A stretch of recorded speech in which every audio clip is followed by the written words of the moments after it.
Hello friends, ఈరోజు అయితే గాజులపల్లి వెళ్ళడం జరిగింది. ముందుగా నరసింహస్వామి దర్శనం చేసుకున్నాను.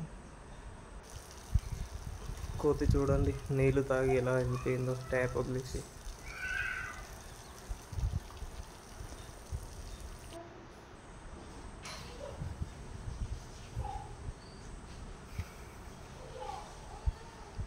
నేను అయితే దర్శనానికి వచ్చిన వజ్రాల వేటకని రాలేదు. అలానే ఒకసారి అక్కడికి వెళ్ళి ఎలా ఉందో చూద్దామని వెళ్తున్నా. చూద్దాం అక్కడికి వెళ్ళిన తర్వాత ఎలా ఉందో. చూడండి, ఇక్కడ పెద్ద పులులు ఎలుగుబంట్లు ఉన్నాయి, రావద్దు అని చెప్పి ఎవరో పెద్ద అయినా రాసిండు ఇక్కడ. వాస్తవానికి అయితే వెళ్ళకపోవడమే మంచిది.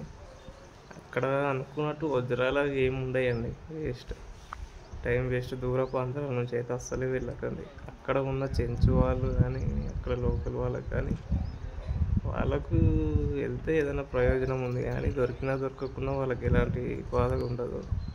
మనము 100, 200, 300 కిలోమీటర్ల నుంచి వెళ్ళి అక్కడ రిస్క్ తీసుకోవడం, ఫారెస్ట్ వాళ్ళు కూడా ఉన్నారు.